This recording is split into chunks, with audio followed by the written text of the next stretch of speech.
Well, good morning, good afternoon, or indeed good evening, and welcome to this COP26 Roundtable event that's being organised by the Renewable Energy Institute. And we hope that over the next 90 minutes or so, we're going to cover some of the hot topics within the renewable energy sector right now. And we've assembled, for your delight and delectation today, a group of experts from the sector. And we're hoping to have quite a fiery debate at one or two points from the questions I've seen so far. And we very much look forward to sharing the next 90 minutes or so with you. My name's John Clipsham. I'm one of the lecturing team at the Renewable Energy Institute. And when I'm not doing that, I have the role of Chief Commercial Officer with a company called Protium, who are a green hydrogen project development company. I've been involved in the hydrogen and renewables sector for a good number of years now, and certainly on that journey, recognising that we have got a species to save, which is what's driving a lot of people at the moment to understand what we can do to manage our emissions, manage the climate change emergency that we've got, and so on. All very, very hot topics at the moment. And so, without further ado, I'm going to hand over to each of our speakers in turn, who will do a brief introduction to their specialist subject, and after that we'll move on to handle some of the questions that have been sent in to us. So I'm going to start straight away and hand over to Bill. Bill Senior, welcome, and do tell us a bit about yourself and what your interests are. Thank you very much. Hello to everybody. I've been working in the low carbon space for about 20 years, and before that I was in the oil and gas industry, working in the upstream sector. But I crossed over because I think climate change is a really critical challenge that we have to address, and my area of expertise that was transferable sort of led me into carbon capture and storage, which I've worked on the last 20 years with a range of stakeholders, public, private, research, etc., because I think it's an important part of the climate solution, and therefore I'll sort of explain some of the rationale for that as we go through the session later on today. But without further ado, on to the next person. Okay, right. Well, I'm going to zip across the pond now and introduce you to Scott Sklar, who joins us from, I think you're over on the west coast, Scott, but yeah, it'd be great to hear from you. I'm actually on the east coast, 10 minutes outside of Washington, D.C. I see. Beautiful weather today. I have a over 40-year career in the clean energy sector, 15 years running both the solar and the biomass trade groups in Washington, and then 21 years running my own company, which is an owner's rep company, where I help end users, commercial, industrial, infrastructure, local governments, blend, and I stress blend, high value energy efficiency, all the renewables and energy storage. I teach 3 interdisciplinary courses on sustainable energy at George Washington University in Washington, D.C., and one of the courses is the first in the U.S., I think in the world, on a graduate course on renewable energy and critical infrastructure. And lastly, I have 2 self-powered buildings here in Arlington, Virginia, my office building and my home, and I do weekly tours to engineers, architects, international visitors, and government officials to look at over 40 commercially available technologies integrated in both buildings that power them. And of course, I never have a electricity outage, ever. So there it is. Fantastic. Well, Scott, you're very, very welcome. My apologies, I got Washington State and Washington, D.C. mixed up there. It's quite all right. Now, it doesn't hurt my feelings at all. Well, that's good. You're very, very welcome, and look forward to your contributions as we move through the discussions over the coming minutes. I'd like to turn now to John Wilson and look forward to an introduction from yourself, John. Thanks, John. Well, like Scott, I've probably got about 40 years experience, but completely different. I've worked in PV probably it's over 3 cycles now, from false starts to our final one where it's really taken off properly. I've given courses on solar PV for about 10 years, probably more, for the Renewable Energy Institute. And until I retired from Heriot-Watt University in Edinburgh, I was giving courses and running research groups and doing consultancy in that same general area. So my main expertise is photovoltaics, but also with energy materials, including reactor linings for fusion reactors and that sort of extreme environment. So although it's been focused much more on the PV cell dimension, increasingly I've got involved more in panels, instruments and installation tests, and generally advising people on changes to the technology and how they can implement it. I guess that's all for now. Brilliant. Well, thanks for your very extensive introduction there, John, and great to have your photovoltaic expertise on the team here, as I'm sure that'll be called upon as we run through these questions. And then finally on the panel, we've got Rohit Sen. Hello, Rohit. Hi, John. Thank you very much. And a good day to all of you. My name is Rohit Sen. I originally come from India, but currently I'm working with ICLAI World Secretariat in Bonn, in Germany. With ICLAI, I work as the head of the Climate and Energy Action Team. Most of my work revolves around renewable energy, energy efficiency, project finance, sustainable urban development, and so on. I have a background in engineering and management focused on renewable energy, where I have started work in India, in Scotland, by looking at project implementation on the ground, worked over off-grid projects, solar, e-mobility, green buildings, and so on, moved to Frankfurt, financing projects in Africa, in Asia, and so on, and now working with local governments, local and subnational governments, on trying to see how they can transition or have the energy transition from the current status to 100% renewable energy.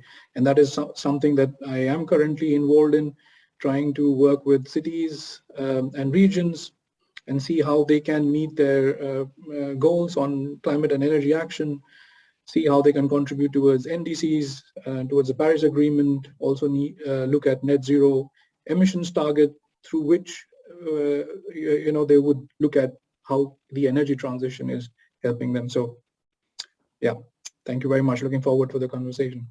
That's great. And you're equally welcome as the rest of our panelists, Rohit. Thank you for taking time out from your day to join us. So we will be moving through a series of questions that have been sent in to us. We also have the chat facility if you are listening in and want to fire another question our way. We may have time at the end to respond to those questions, but if we don't, then the team at the Renewable Energy Institute will pick them up and we'll be responding to you in due course. Doubtless your panelists will have some homework to do if you do send some questions in. So we're going to move to our first question, and this comes from Dr. Julian Salt here in the UK. And the question is, can renewables fulfill the energy needs of the planet? And if so, by when? And I'm going to turn firstly to Rohit to respond to that question. Yeah, thank you, John. And thank you, Dr. Salt, for this very good, interesting question.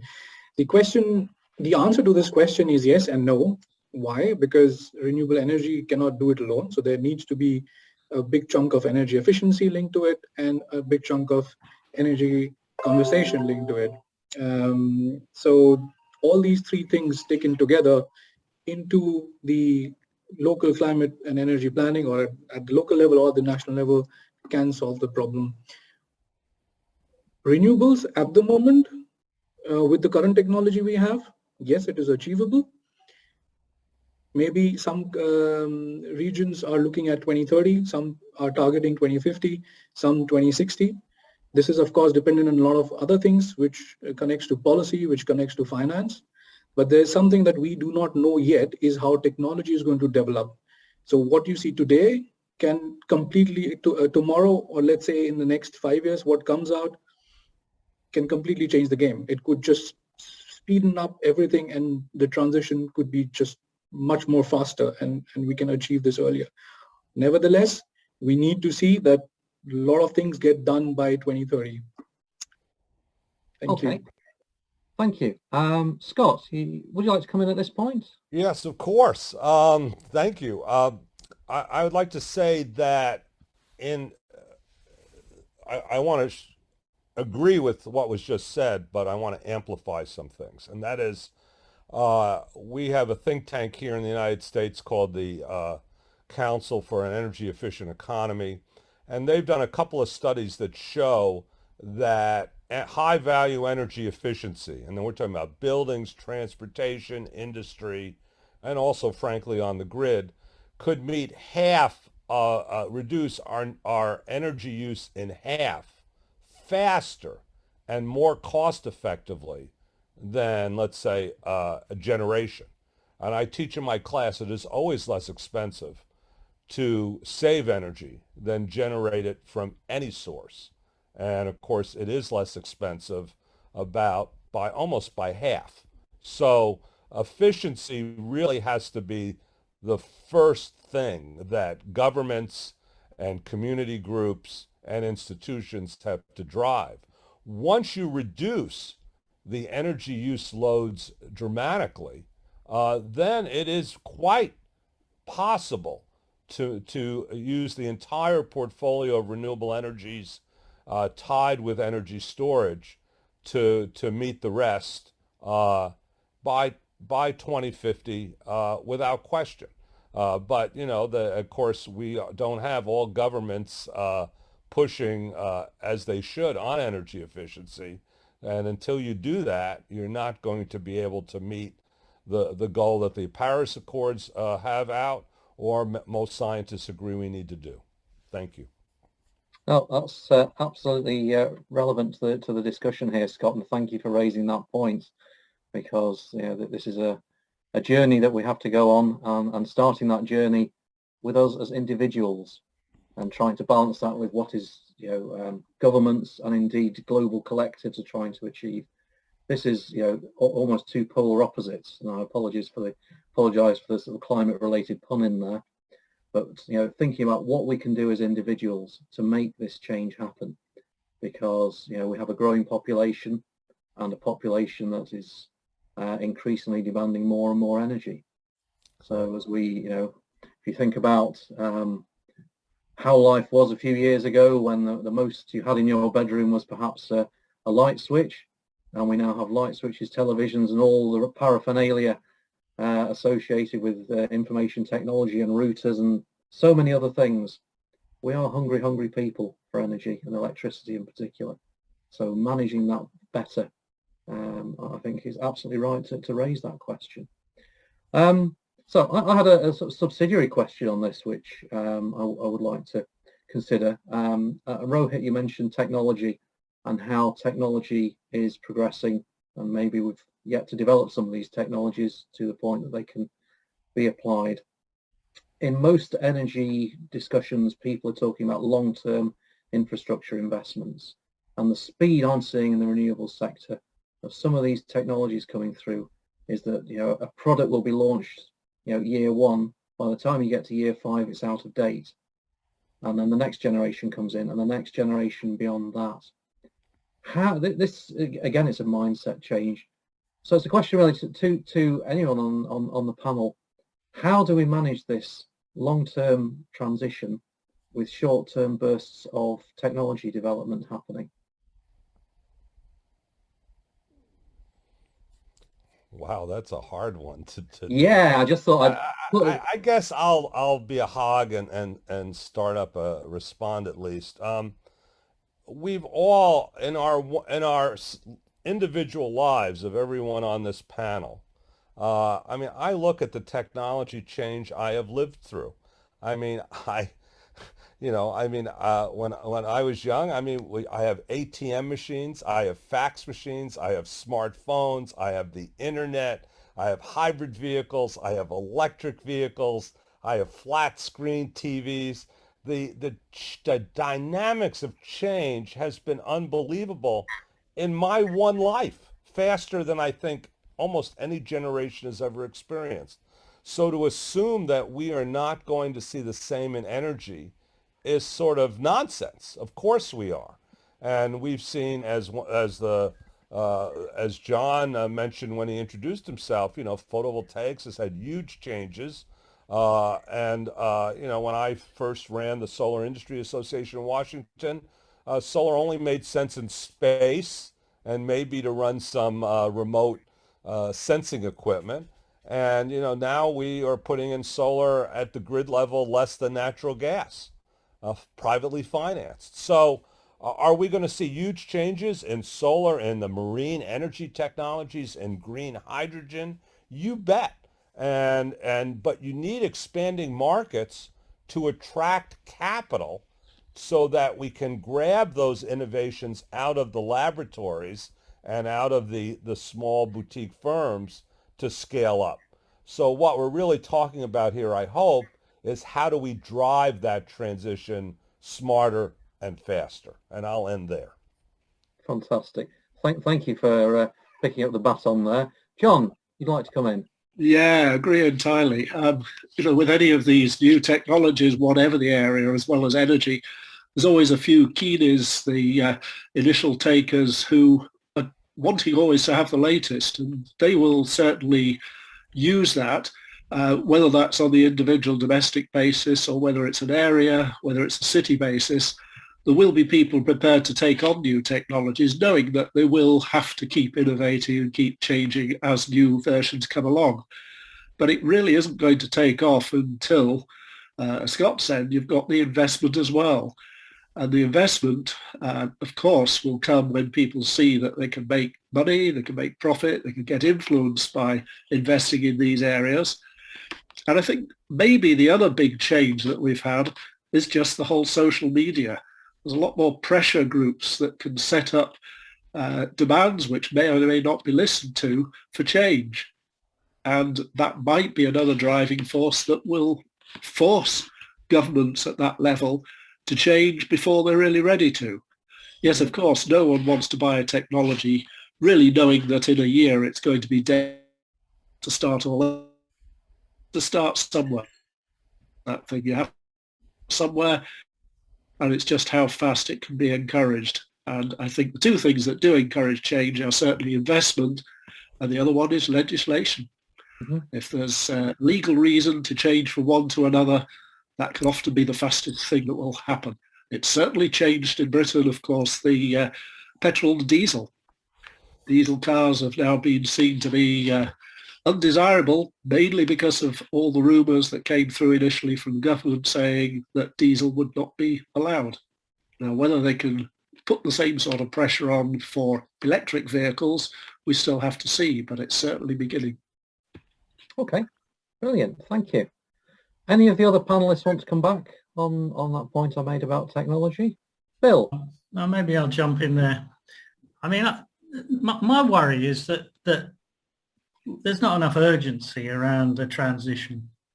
All right, so if you look at the climate science, and it's all very well having goals to where we want to get to by 2050, and I'm all behind these net zero ambitions, which sort of now cover 2/3 of the countries on the planet and 2/3 of the GDP, but we need urgency, and that means we have to deal with the infrastructure and equipment we've got. There are millions of automobiles and millions of houses, and we know that it's harder to deal with this existing stock than to buy build something new.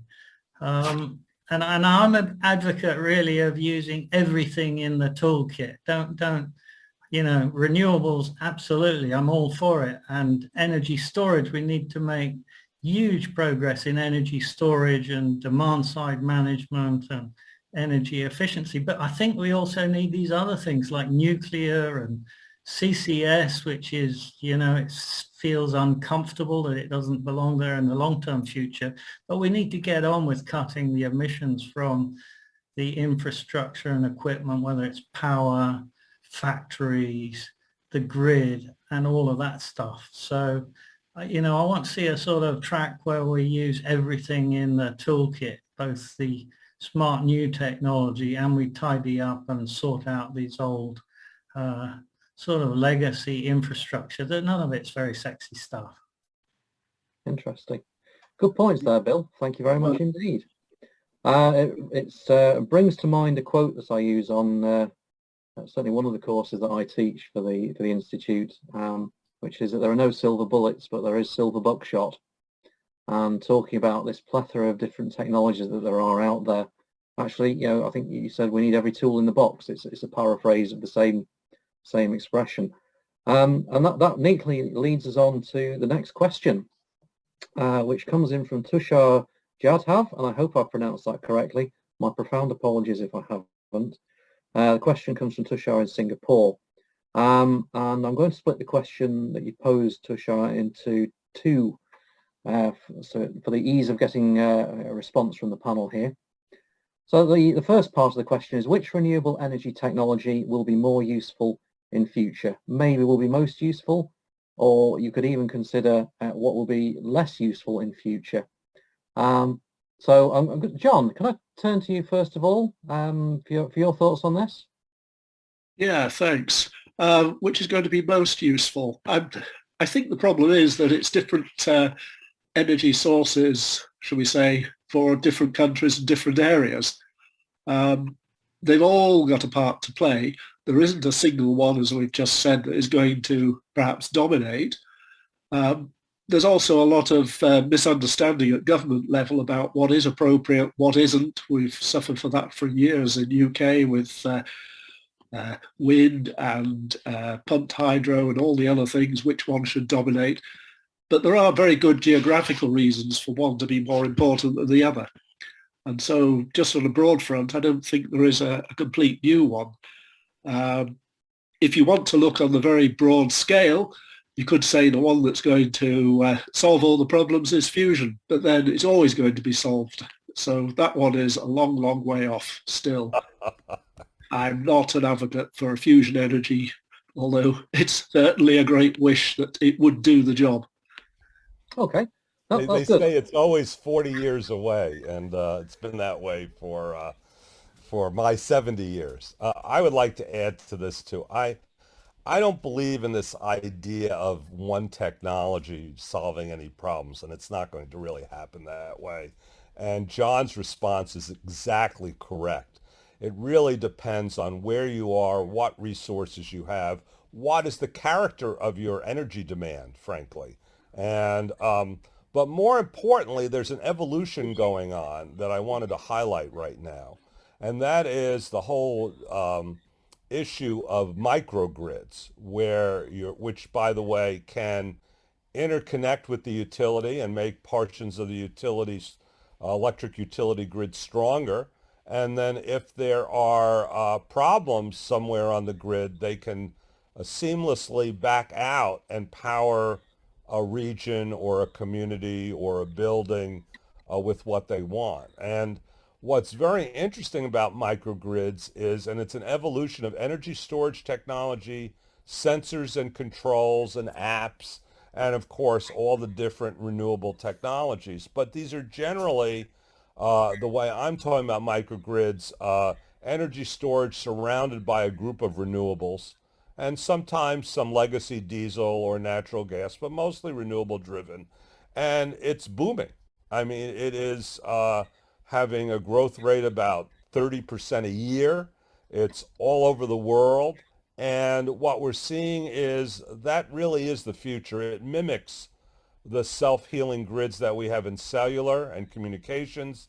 It mimics the self-healing grids that we have in the internet, where cell towers or data centers can go down and the other cell towers or data centers triangulate around it and take over the job. And that's really what we're evolving to in electricity. And that's going to require more than one technology, of course. So this idea that there's one kind of technology is actually, we don't want to go that way. We want to maximize the choices and then optimize those choices to use them when they are the most efficient, the lowest cost, and of course all sustainably. So that's the way I'm looking at it.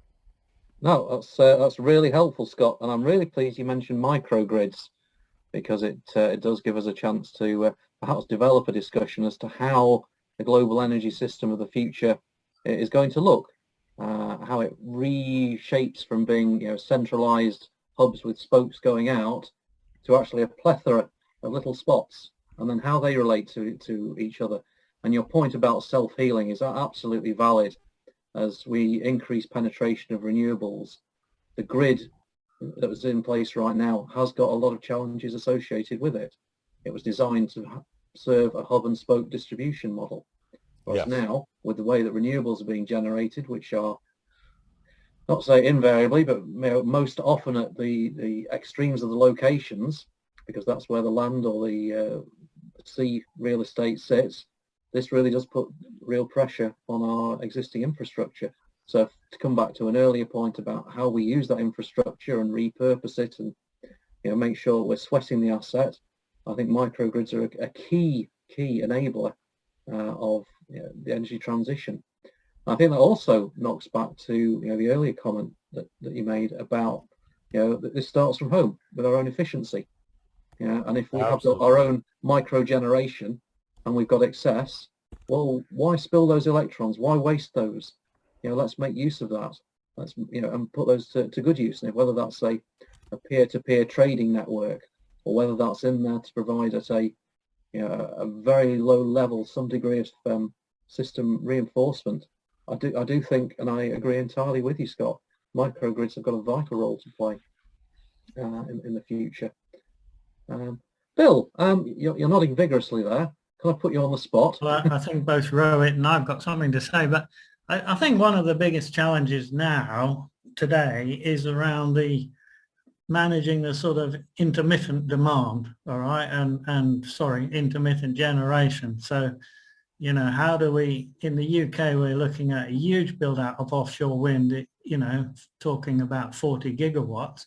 And that means we might either have 40 gigawatts on one day and 4 or 5 gigawatts on the other day. So how are we going to sort of plug the gap between energy storage, demand side management, intermittent generation? I think this is one of the biggest challenges, to do that in the most sort of affordable way that works, that prevents the lights going out. Because if people don't have reliable electricity in their homes, then we won't have support for the whole decarbonisation agenda. So that's my sort of offering in a nutshell. And to respond to that, and it's a good question, Bill, is, in the United States, first of all, we're putting a lot of effort to build out the non-variable renewables and concentrated solar power in the deserts that already have storage, the geothermal, biomass,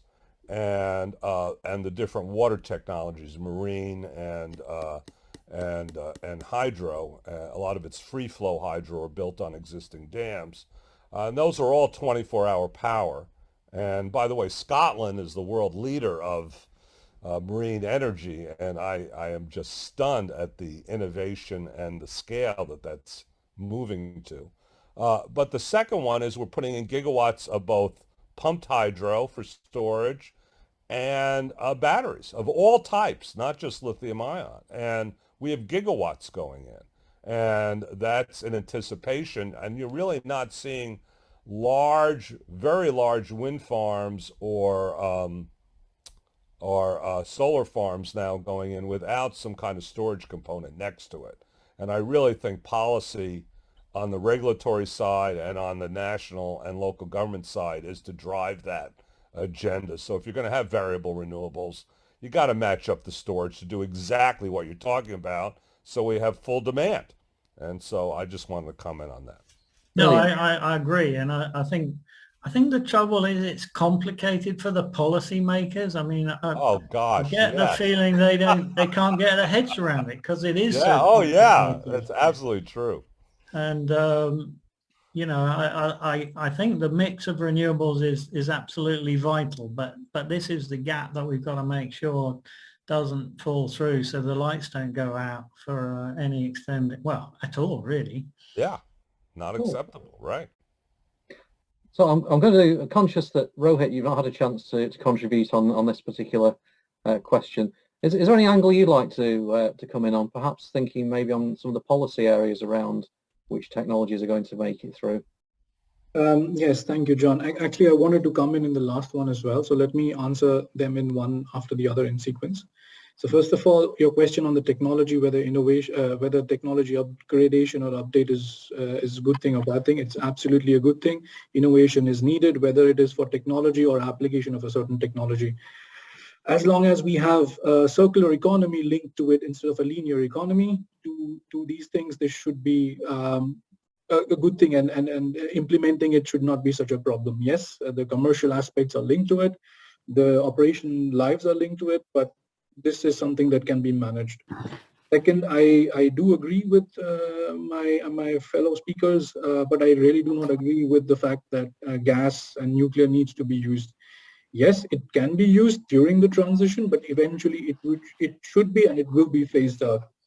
And second, on the technology, which is the best or should be used the most at the moment, everybody, as they answered, is correct. Because of the nature and the behavior of renewable energy resources, it is very much dependent on the location, on the region where they are, how they are available, and so on.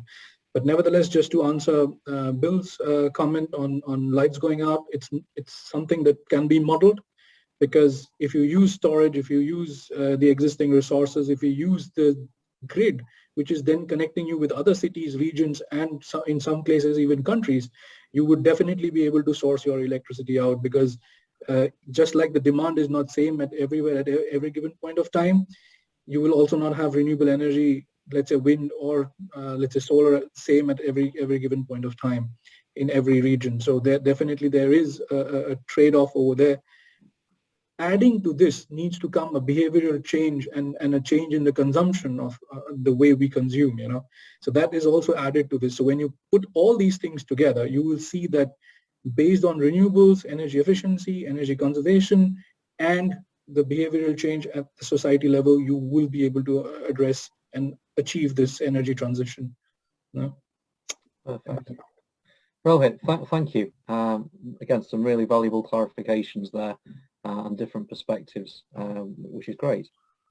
So we did, at the introduction to this question, say there were two parts to it. And the second bit comes in the form of green hydrogen or carbon capture.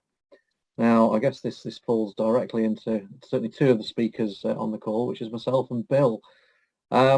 So we either put on the boxing gloves, or we can just kick this one around. So the question has been posed: do we go for green hydrogen, or let us assume blue hydrogen with carbon capture? And let's talk about carbon capture as well, as to how relevant this is to the decarbonisation of the planet, and indeed what role it has. Bill, I'm not an expert in carbon capture and storage. Okay. So I'm going to defer to your wisdom on this one. Tell us about carbon capture and storage.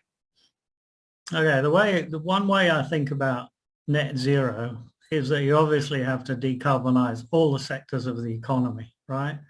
So we can see our way to decarbonizing the power sector and electricity sector through renewables and energy storage primarily. I will come back to that. Transportation, we can see a move towards EVs. That's looks like it's going to work, for at least for small vehicles, if not for trucks, ships, and airplanes. But then we have to also going to have to decarbonize industry and heat. All right, and I think that's where hydrogen and CCS come into the debate. So, as an alternative to electrifying absolutely everything, I think we should be picking up on CCS and hydrogen to decarbonize industry and buildings, which account for something like 25% of today's sort of energy-related emissions.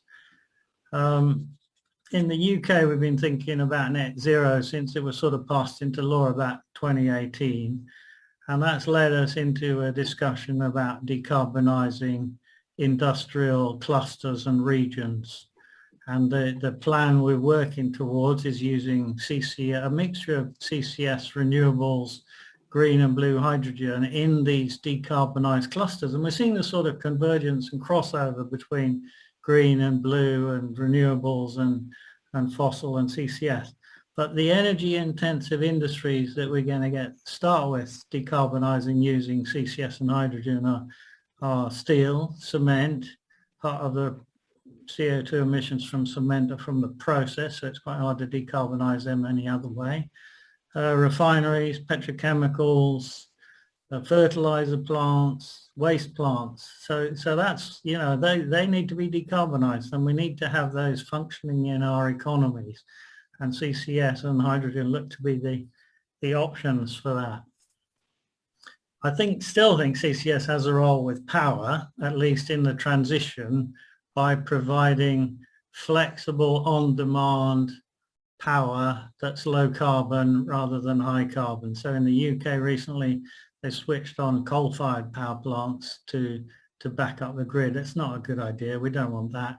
And if we're going to run any fossil generation, we need to use CCS with it to cut the emissions by at least 90%.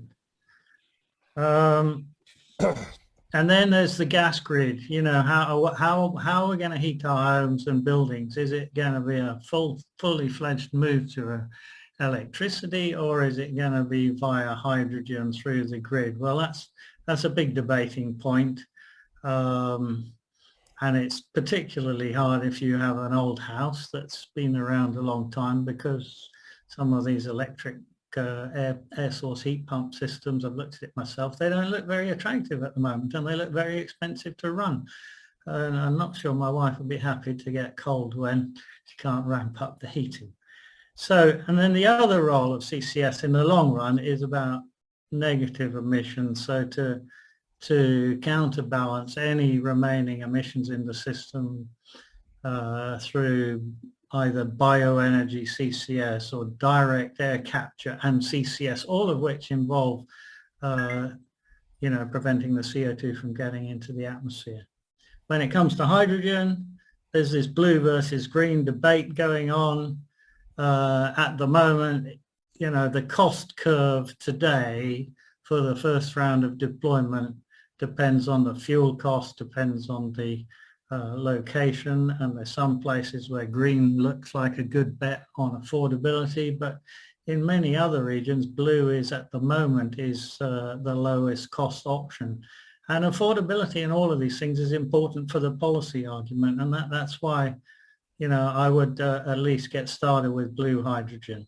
Having said that, clearly there's a big question being raised recently about the carbon footprint of blue hydrogen. You need to have decarbonize upstream of that, and you need the most efficient sort of capture units installed from the outset. There's probably enough talk. Maybe Bill, John actually, will counter some I'd of like that. to add, John, on this, because I do a lot of teaching and work in hydrogen.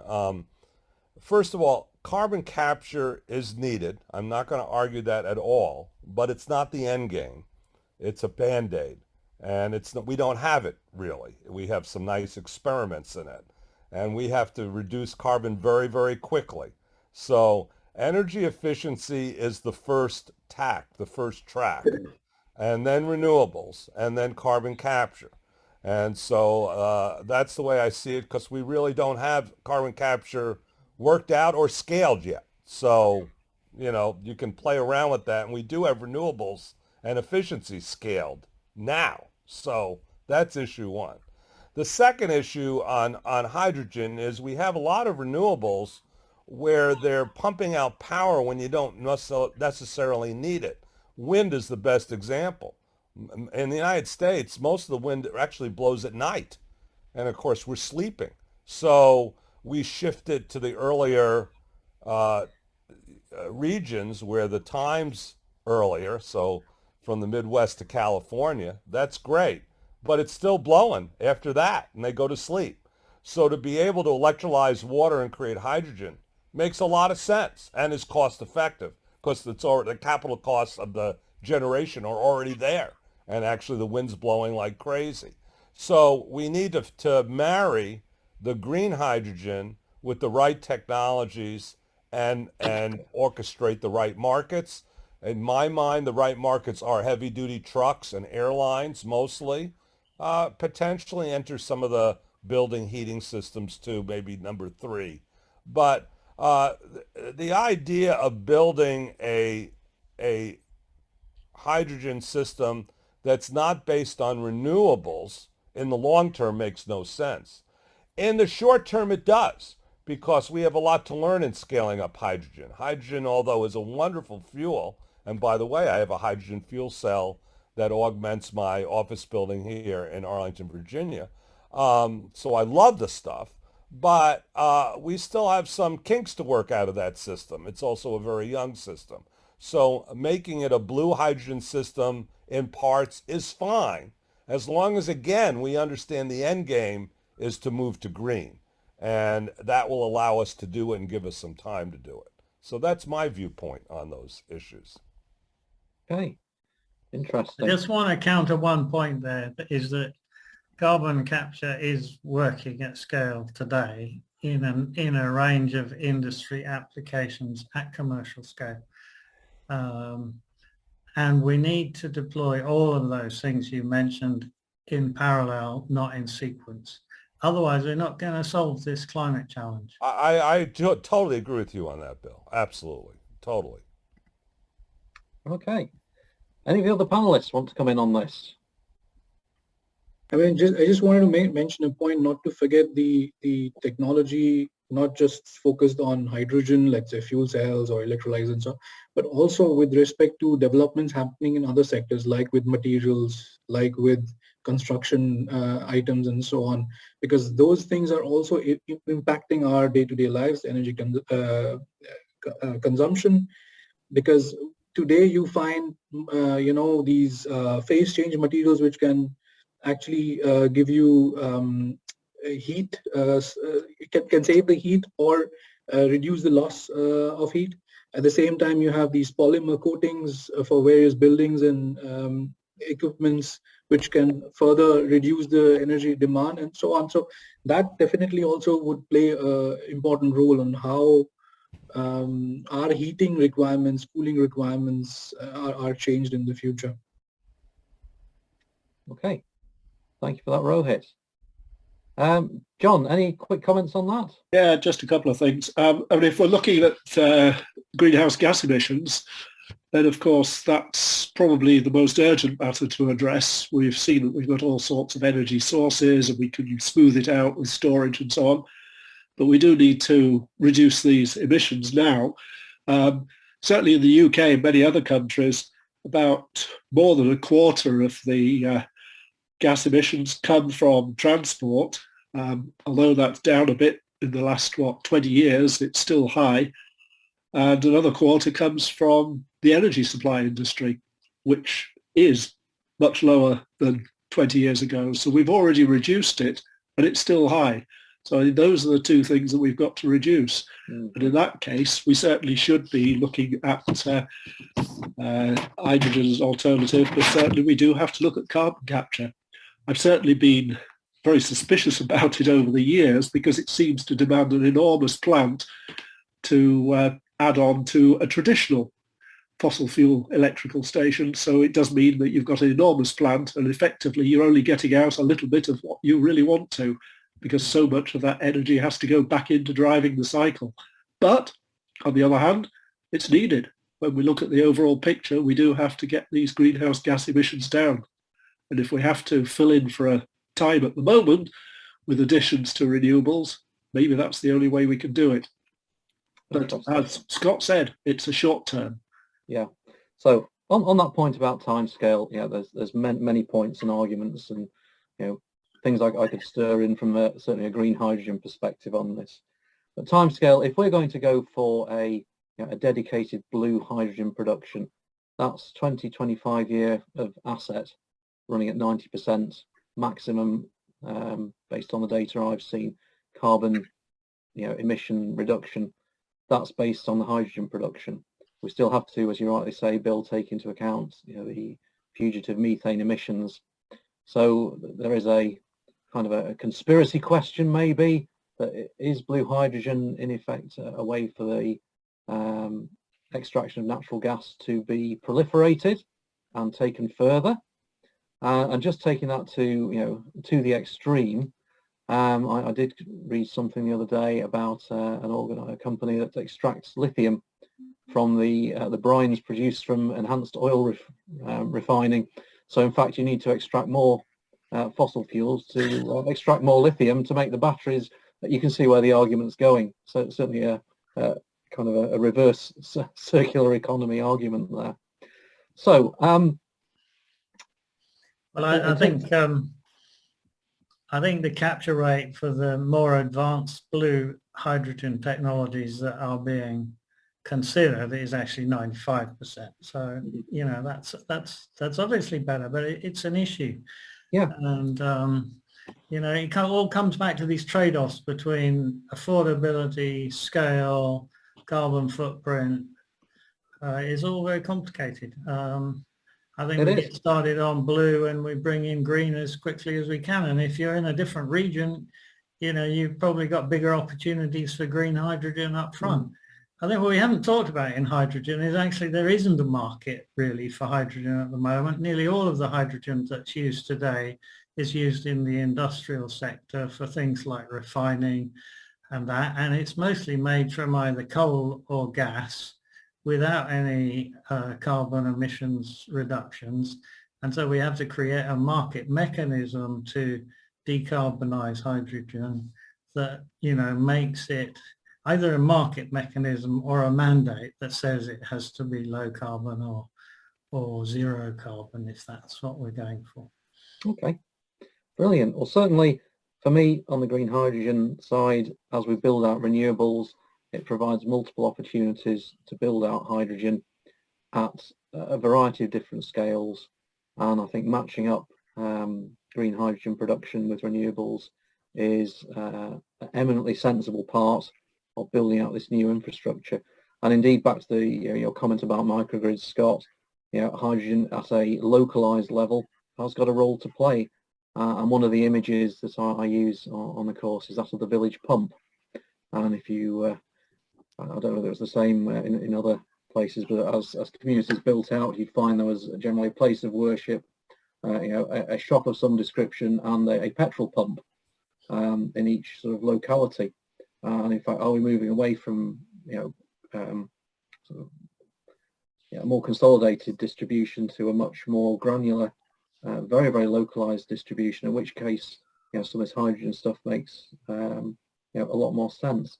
One final point, though, is if we have got to spend X to develop blue hydrogen or X to develop green hydrogen, and there's scaling issues with both of them, and issues that we've got to go through, fast learning curve effects, where do we spend X? Do we try and spend half on each and try and work it out? Do we say we need both and dig deeper to find the cash? Or do we bank one? And that's kind of a rhetorical question. Well, we don't question. bank one.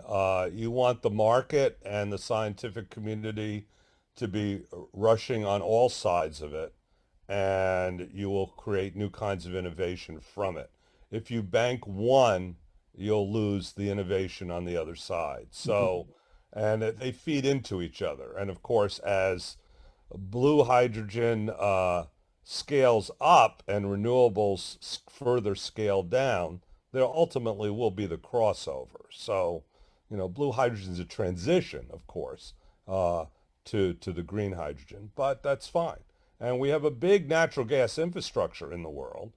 And if there's a way to utilize that in the short term so we can make the transition, that's okay.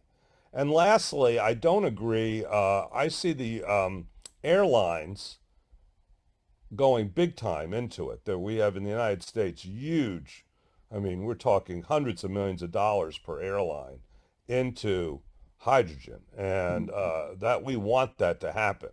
And starting off as blue is fine as long as over time it moves to green. So I don't see it as picking either or. I think that would be very dangerous, in fact. Okay, good. Thanks for that. John, I saw you waving your hand very briefly there. No? Okay. Right. So we'll move on now. I've got you on screen, John. I'd like you to pick up initially this next question then that's coming from Laura Bain. And it's the question is, what is the long-term recycling storage plan for the UK and worldwide for the materials used in the increase in electric vehicle growth? Now, before you answer this, I think it would be helpful for everyone listening into this if, well, let's address EVs, but let's expand that. Let's, see if there are other materials that are, critical, perhaps take us into circular economy. I'll leave it with you, John, to develop it, but I think there's certainly contributions from all the panel here that would be relevant. Yeah, I'm sure everybody can put in something here. It's obviously it's partly our ecological footprint, and it's partly resource limited anyway.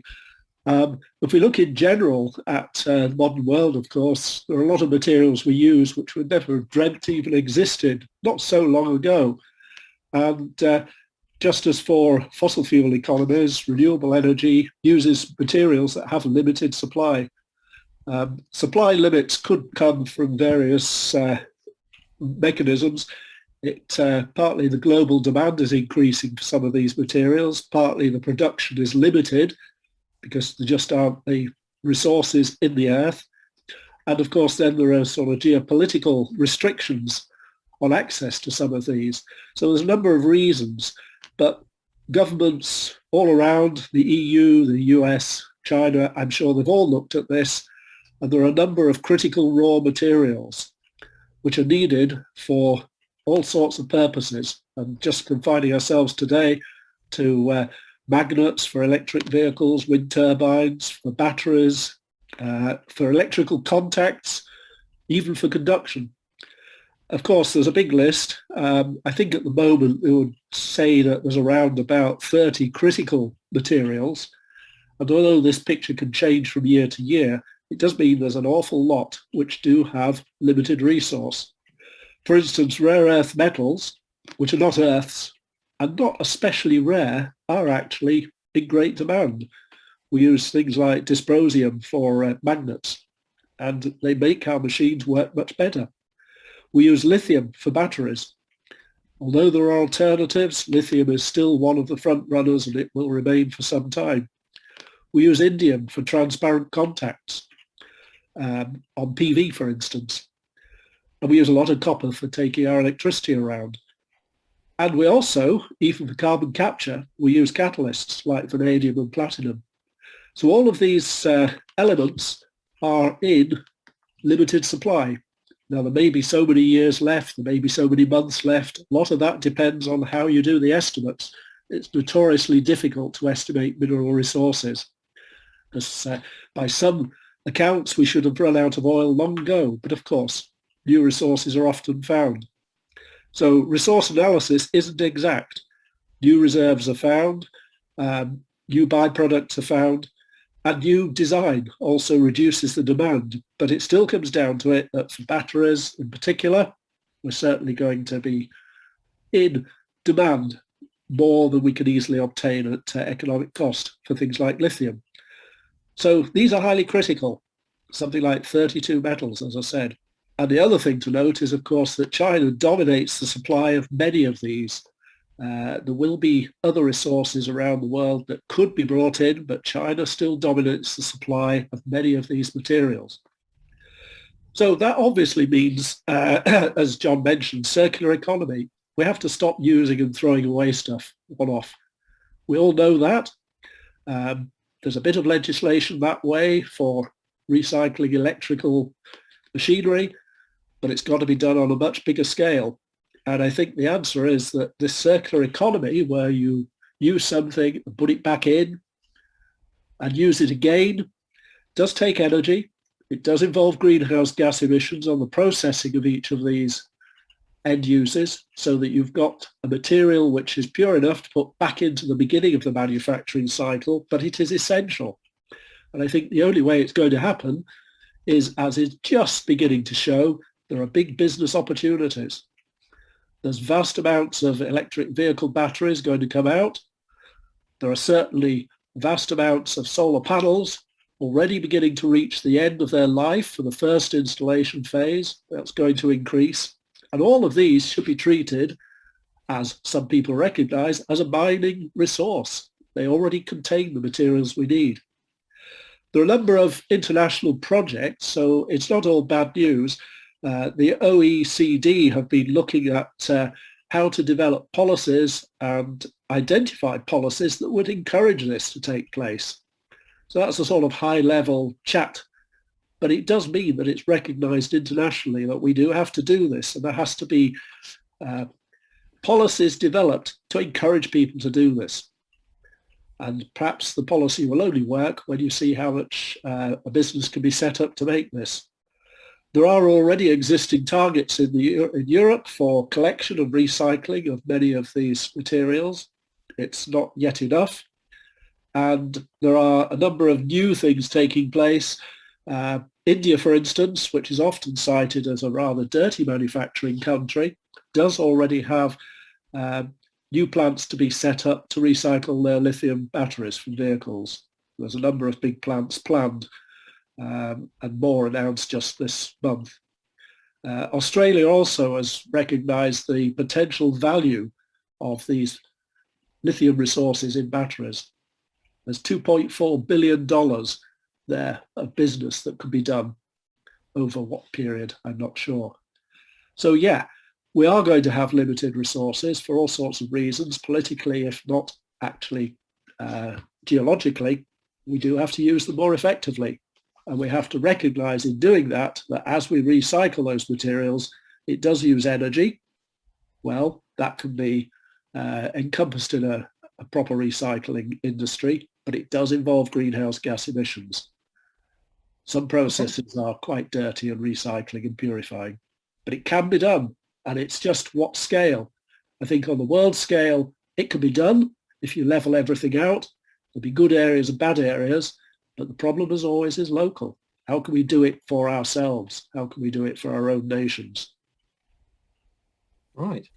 John, that's thought-provoking, some of the points you've raised there. Well, Rohit, I'm going to put you on the spot there. So a lot of nodding from you again.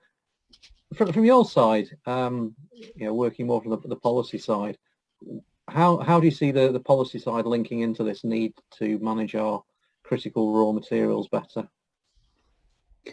I mean, what John mentioned is very important, and this is how it should play around, because it is critical that all of us, all stakeholders involved in this transition, move from the linear economy to the circular economy, and see how sectors, subsectors can be linked to this, and how that plays with respect to materials, with mining and so on. This would definitely reduce the CO2 emissions drastically, and at the same time also curb on these ever hoarding of materials from places. I mean, China, yes, but there are other countries and regions in the world where this is becoming a problem. So therefore, we are at our level, we're working with the cities and some national governments. We are trying to bring in the context or the element of circular economy into various activities that they do. This links to the authority that they have at the local level with transportation, with energy generation, with the sustainable urban development of cities and regions, with buildings that they have under their authority. Of course, it doesn't come that so easy. There are these challenges where the local government or the cities do not have the powers or the authority to change things at their level. Sometimes even the utilities are not under their control. Therefore, we try to bridge that gap by bringing the national government representatives and local government representatives together in one platform and do a lot of multi-level governance to see that this kind of change in policy level is brought around to have that impact on the ground. Okay, thank you. Right. So I'm going to keep you on screen, Rohit, because I'd like to move on to the next question now. Well, could I break in on that for 1 second? You can have 10 seconds, Scott. 10 seconds. Thank you so much. General GE, which is the largest U.S. wind turbine manufacturer in the United States, announced December of last year that the majority of its blades from its offshore turbines will be used as a raw material for future blades. And Vestas announced in May of this year that they have a new technology to fully recycle their blades, and they were one of the largest wind power companies in the world. Part of that is driven by EU policy that they don't want these end up in landfills. And in the United States, there are a lot of local governments that will not let solar panels or wind turbine blades go into landfills. So, local governments can ban things out of landfills or incinerators if they want. The largest U.S. And one of the largest in the world, First Solar, has a photovoltaic module recycling plant to take old panels. And most of the large solar photovoltaic companies in the U.S. Have to take back their panels at the end of life. So it can't go again into the dump or into the incinerator. I think we need a global commitment to make that stick so that we are recycling our renewable technologies that are starting to come to life at the end of life. And there are some battery companies now that are taking back their old batteries to put into their manufacturing so that to reuse the minerals. It's always less expensive, frankly, to reuse it than mine it to begin with. So let's promote it. So I think we're starting to see some real glimmers, serious glimmers into the circular economy, but we need a global commitment, frankly, a stance by all the countries in the world that we're not going to allow this stuff to just enter the old chain and have one purpose in life, but to be repurposed, reused, recycled. Thank you. Bravo. Thank you, Scott. Thanks for my 10 seconds plus. You're most welcome. Honestly, it's really good to have your input on this, Scott, and the experience you've had, the different perspectives that you're bringing in from over in the other side of the pond. I'm actually finding quite enlightening, and I repeat my thanks to you for joining in and supporting. That's the nicest thing anybody ever said to me. Thank you so much. Oh. Right. Well, before we all start welling up, and I need to hand out handkerchiefs to everybody, I will move on to our next question, which comes from Anthony Adimuo in Nigeria, and I'd like Rohit, if you can pick this one up.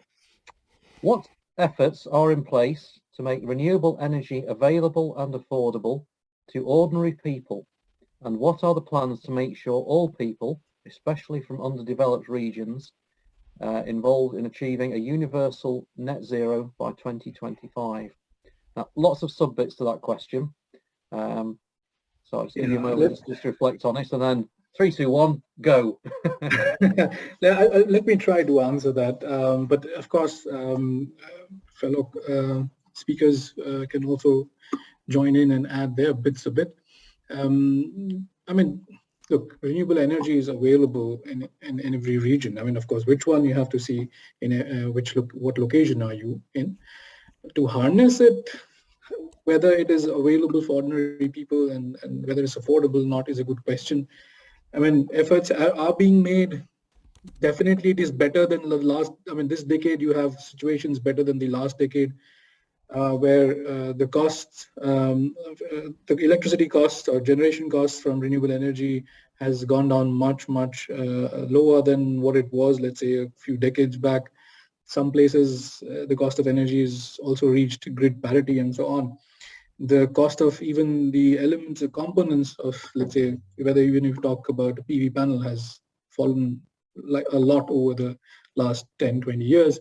So yes, it is becoming cheaper, it is becoming affordable, but is it enough? That's a good question. In my opinion, no, because the amount of the transition that we need to make in the amount of time available, we definitely need to speed that up. And for that, I do see a few things. One, there is definitely an issue with access to finance, and especially for developing and underdeveloped regions. So that needs to be resolved, where the developed countries, in which case, promised as far as achieving the Paris Agreement that annually billions of dollars would be given to developing and underdeveloped regions to commit towards NDCs and achieving the Paris Agreement. That is there, but even then, there needs to be still the access made for, let's say, stakeholders at the national level, at the local level, and even at the neighborhood level, including the individuals, citizens from the region. Second, the technology transfer isn't good enough. What we see, you're talking about hydrogen and all those things. I do not see, if you go to core African countries, go to Tanzania, go to Uganda, go to India if you want, and go to core areas, I don't think they're using lithium batteries. I mean, some of them, yes, but they're still stuck with lead acid batteries. So can this technology transfer happen from north to south or south to south cooperation? Can local manufacturing happen at that level? Because that would definitely reduce the access to the technology as well as the cost of using that technology for individuals on the ground. Second, there needs to be a radical shift towards skill development, capacity building and training, handholding on individuals who can then pick up this transition at their own levels with their own equity involved in it. No? And third, then definitely, we are working, all other environmentalists, climate agents are working, governments are working, but there needs to be a big change brought in from the social aspects, from the society, from the citizen participation, by changing the behavior and changing the way we consume energy. The plus point here is, which is a little bit of satirical, that underdeveloped regions do not need to change the whole consumption, but they can actually build on cleaner and greener from where they are. For the global north, it's more like, how do we switch or transition from the current humongous amount of energy consumption that we have to green and renewable, whereas the other parts of the world, let's say underdeveloped regions, are building their demand, slowly growing by already having it in green and renewables. So for that is a plus point, but nevertheless, the other points that I mentioned earlier needs to be addressed. Thank you. Thank you. Wow, that's a lot to take in, but it was a big question as well. So thank you for so bravely taking that on. I'd like sorry. One more point. It is not only about always mitigation and renewable energy and generation, because the question also mentions universal net zero, and what you can do at your level could also be as simple as plant a tree. That would also make a difference. So you need to see, it's not always about having a solar PV or a wind turbine to generate your electricity, or having energy efficient elements, components, machines to make sure that you are transitioning. If you cannot, and there are other ways to adapt and being resilient. So those things should also be brought into the game, because it is not just one thing to achieve the net zero. I would like to add to this too. I think, in my mind, it really evolves around financing. What's really been able to scale up in the industrialized world and now beginning to happen in the developing world are new financial tools. So most renewables in the developing world are financed by power purchase agreements, leasing, and shared savings contracts. And all that does basically is to create a long-term finance package, so the monthly cost of the financing is less than the current cost of electricity, and it makes it affordable. And we've done this in Africa. Econet, one of the largest cell companies, sells through their cell phone stores a long-term solar lighting, LED lighting, and cell phone charging unit that really costs the user 30% less per month than kerosene to light their hut. And they get, in addition to safer lighting and non-flickering lighting and timely kerosene and no bribes on the kerosene, they also don't have to pay to charge their cell phones.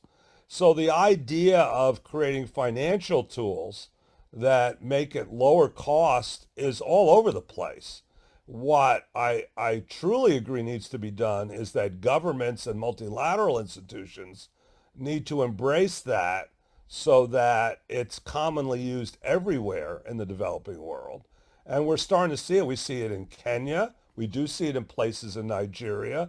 We see it in Thailand and Philippines. So we're seeing it in countries scaling, but it needs to be way faster because it is not, frankly, it should not be tolerable that the poorest people on the planet should be actually paying more for their energy sources when they can get it for less and be cleaner at the same time.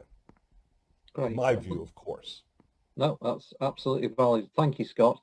Bill, can I bring you in at this point? I know you've done a lot of work in this area as well. What's your thoughts on this question? Well, I think I'll sort of echo the points about access to finance and technology transfer and capacity building. And I certainly, some years back, was involved in capacity building with institutions in China around carbon capture and storage, because China needs to reduce its emissions from coal. But it's very hard to then influence the policymakers in some way like that when you're a lesser mortal, I think.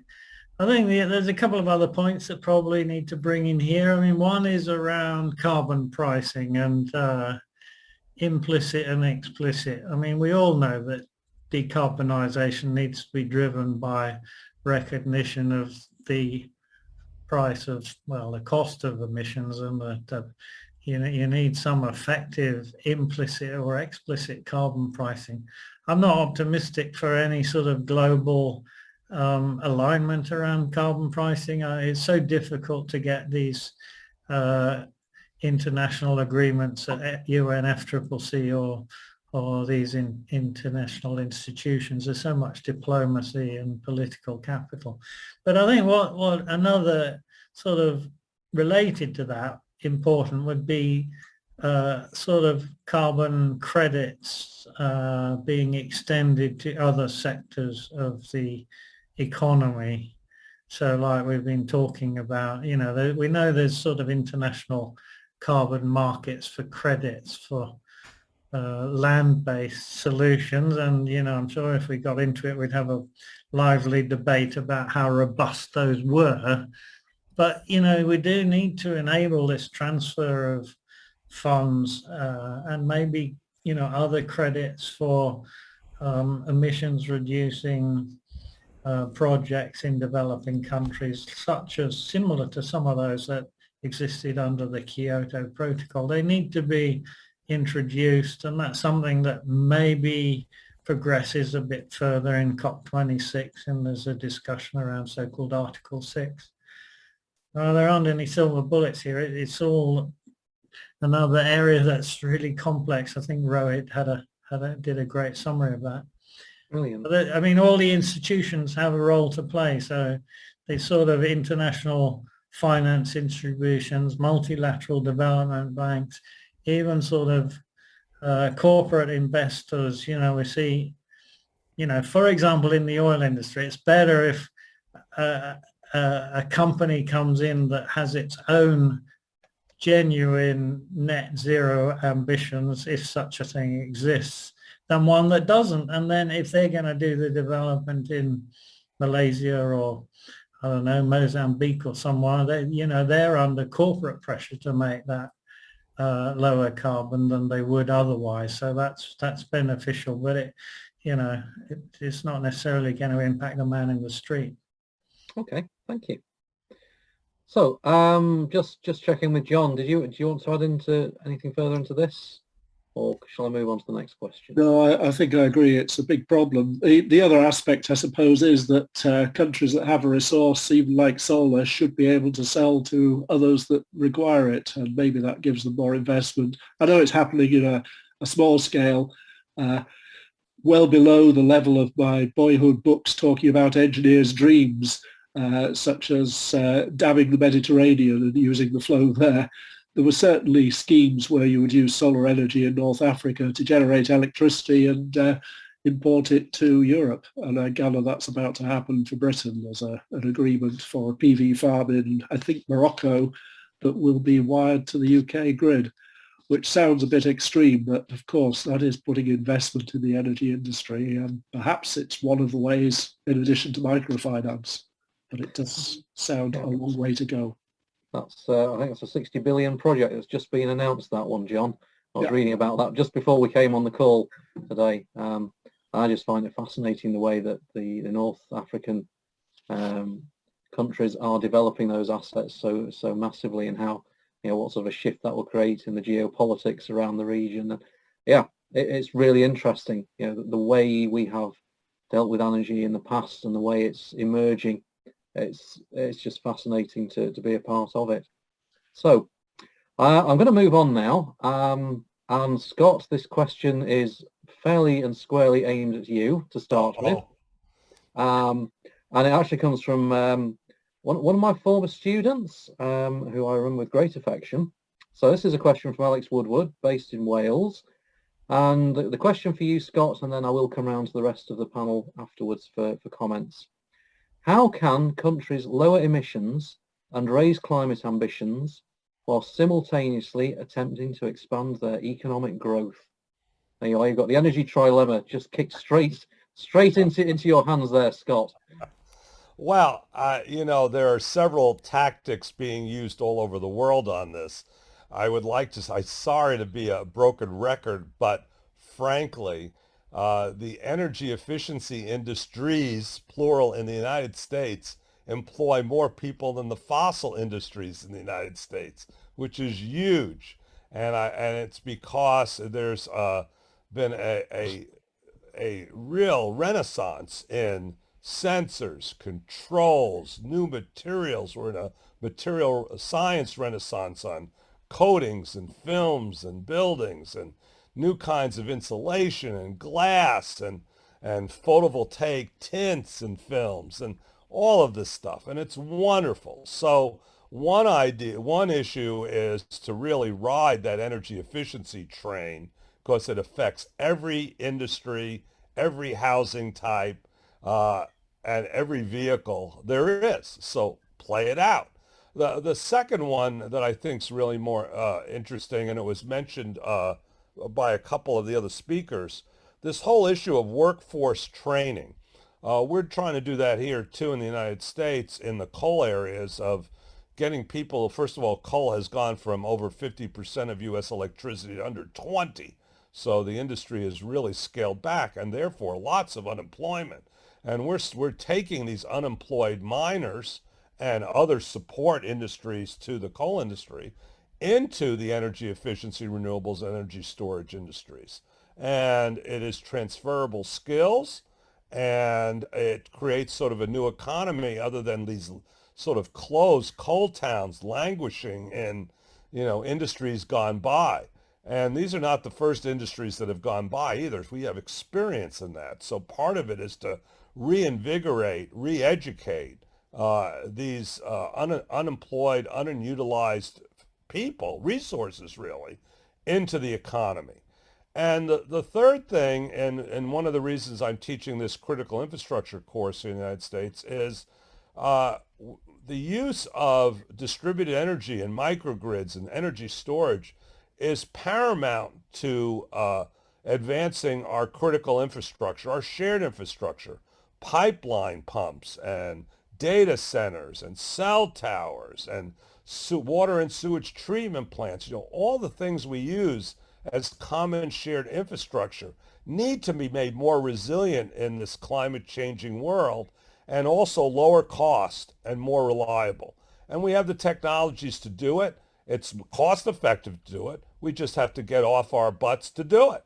So I think there are several tactics here. There's no one tactic, but all will create more jobs, and all that I mentioned are actually more economic than what we have.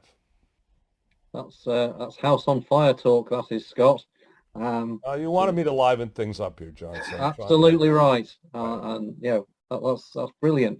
So can I turn to Bill now and just see, from a perspective of decarbonisation, how do we square this circle in the question? Well, I think low carbon jobs is a pretty compelling offer for anyone in the workforce. And I know that having worked in an old industry, oil and gas, I know that actually young people don't want to go into that industry and work on that for the next 20 years. They want to work on something that's new, low carbon, exciting, challenging. You know, this is the way it has to be mainstream. I mean, I don't like it when companies talk about low carbon as an ESG activity. I like it when they talk about it as a mainstream part of their strategy and objective. You know, these business opportunities that Scott talked about for, you know, products, materials, energy efficiency, energy services, demand reduction. You know, these are exciting things to work on, and we need to rekindle our industrial areas. In this country, in the UK, you know, the industrial areas have really suffered, and there's been a race to the bottom in the nature of some of the jobs. But turning these into sort of low carbon industry powerhouses is a pretty attractive proposition, really, and I think that's the way to go. And making all of this mainstream is the way to go. I think it would be fair to say, renewables is there or thereabouts mainstream now. The conversation is truly global. From my little part of the world, the green hydrogen story, that's flipped in the last 12, 18 months from being still out there, yes, we'll have a look at it, to being, this is now going to be part of the solution. It's not gone the full journey yet. But I think you're absolutely right. But it has got to be mainstream, and your point about shifting from, oh, it's an ESG thing, to it's part of the company's be-all, its reason for being. I think that's a really interesting point, and certainly there's been a number of inquiries across my desk in the last couple of months, big corporations who are saying, we've got to make this happen, we want to do this, and I'm starting to see that as well, and it's refreshing. Yeah. It's empowering, and do you know what, because the majority of my team are considerably younger than I am, it's just a joy to be able to help them, bring in some of the wisdom from us old folk here, but to share that journey with them and the passion that they bring, and to your point, Scott, about bringing people across where the necessary consequences of the changes we've made have been unemployment. That's a horrible thing for any person to face.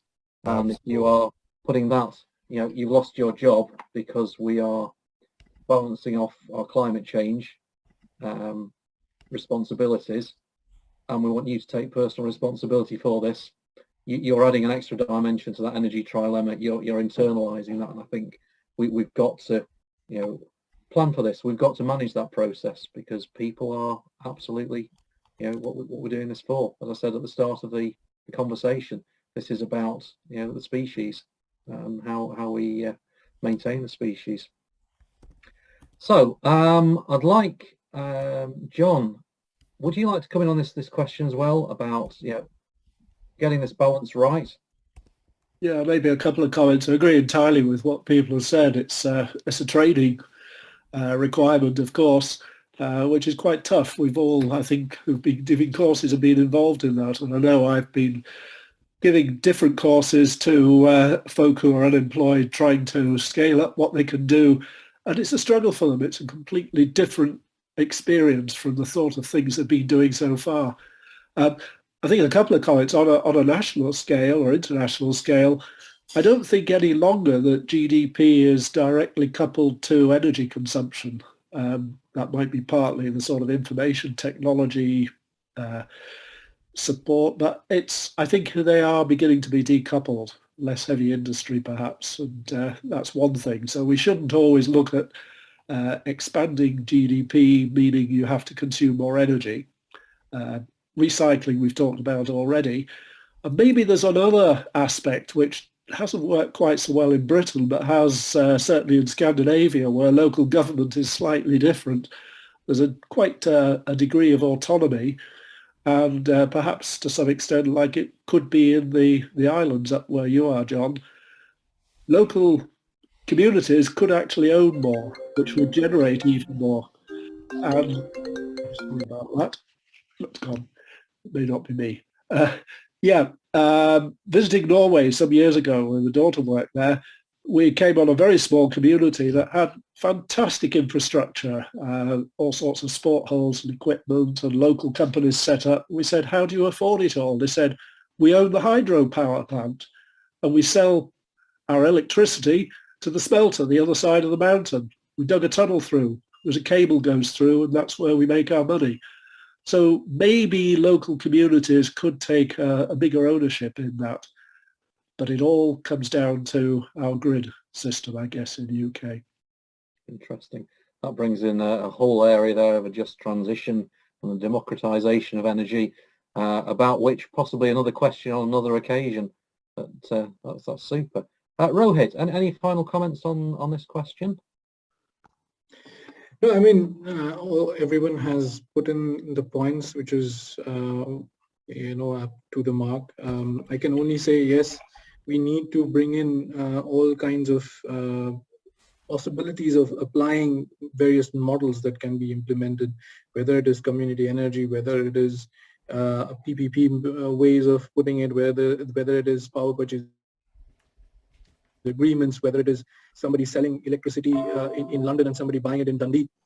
All those things need to come in, and those policies and empowering the local stakeholder, whether it is an individual citizen or whether it is the local government, needs to be there. And it is not just in, let's say, in global north. This should happen also in global south, and only then we would see that the economy then develops in the way the local in that region should be developing. So ideally, if you see, it shouldn't be that how do I say this? Let me say the example of India. So India's economic development, whether it is at the national level or at the local or regional level, doesn't have to be the same at what happened for US or New York. It depends on how you define the development at your end. So that's what I'm saying. And of course, this is with the influence of the current climate crisis, the current challenge that we have. Brilliant, thank you. So this brings us to our final question, and what I would like to do is for the panel, we're going to do this with a quick fire, and you're allowed 2 sentences with no further explanation. So I'm going to be really vicious on the timekeeping with this one. Now, we've had 2 almost identical questions in, one from Marilyn Hamilton, the other from Roger Doudna, both in Scotland. And the question is this: how likely is it that the countries attending COP26 will commit to cease and desist from providing subsidies for fossil fuel exploration and development and shift entirely to supporting renewable energy production? So this is almost a binary answer, or a binary question. How likely is it that we're going to see that happen during the COP26? So who's going to go first? Bill, you're at the top of my list. No chance. No chance. No chance at all. Okay, Scott, thanks for that. Bill? I was going to use the same words, no chance, because the countries that have the endowment of fossil fuels, whether it's coal in China or oil and gas in Saudi Arabia, they're just never going to agree to that in a sort of international forum. Their economies are too reliant on the income, the jobs, the tax revenue, etc. And I don't like the answer because we need to get away from fossil fuels, but that's the fact of life as I see it. Okay, thanks, Bill. John? You're on mute. Apologies for that. Yeah, I'm also a bit pessimistic. I think it comes down to governments not wanting to be unpopular, so it comes down to the votes, and unless there's legislation which is forced by the people, if you want to think of it that way, I can't see them making unpopular decisions. That is one of the main problems. Okay, thanks, John. And finally, Rohit, you have the final word on this. Yeah, thank you. It's true. I mean, unfortunately, it doesn't look like that it will change over the week or 2 weeks of COP. But nevertheless, we need to do this. This needs to come around. I can still understand that this COP was or is being influenced by a lot of other external factors, including the pandemic. But nevertheless, this is the decade of action. If we do not do it now, we will not be able to have this energy transition and meet the Paris agreements. So nevertheless, whatever it is needed, national governments work with local governments, work with citizen participation, change the behavior, change the consumption, bring the change that we want to see within our society tomorrow. Thank you. Wow. I hope you get a slot at COP26 to say those exact words, Rohit. Thank you. Well, that just about brings us to the conclusion of our roundtable now. I would like to say a huge thank you to our wonderful panellists, to Bill and to John and to Scott and to Rohit. You have been absolutely magnificent. You know, you've had some absolute curveball questions thrown at you, which you have fielded with incredible aplomb and grace and dignity, and a little bit of fire as well, which was the exact recipe we were looking for. So thank you all for that. To those of you that have joined the call and dialed in, thank you very much for your time as well. We hope it has advanced your learning, education and information. And really from my side, I just want to leave you with some words from a certain John Kerry. And he said, climate change is real. The science is compelling. The longer we wait, the harder the problem will be to solve. The time is now. We are against the clock. We have a species to save. And I hope that some of the subjects we've discussed on this roundtable today will have provoked some thoughts amongst you. And that when you leave here, you will think, actually, this journey starts with me. Thank you again for dialing in. Thanks for your listening. Thanks for your attention, and look forward to chatting to you all again very, very soon.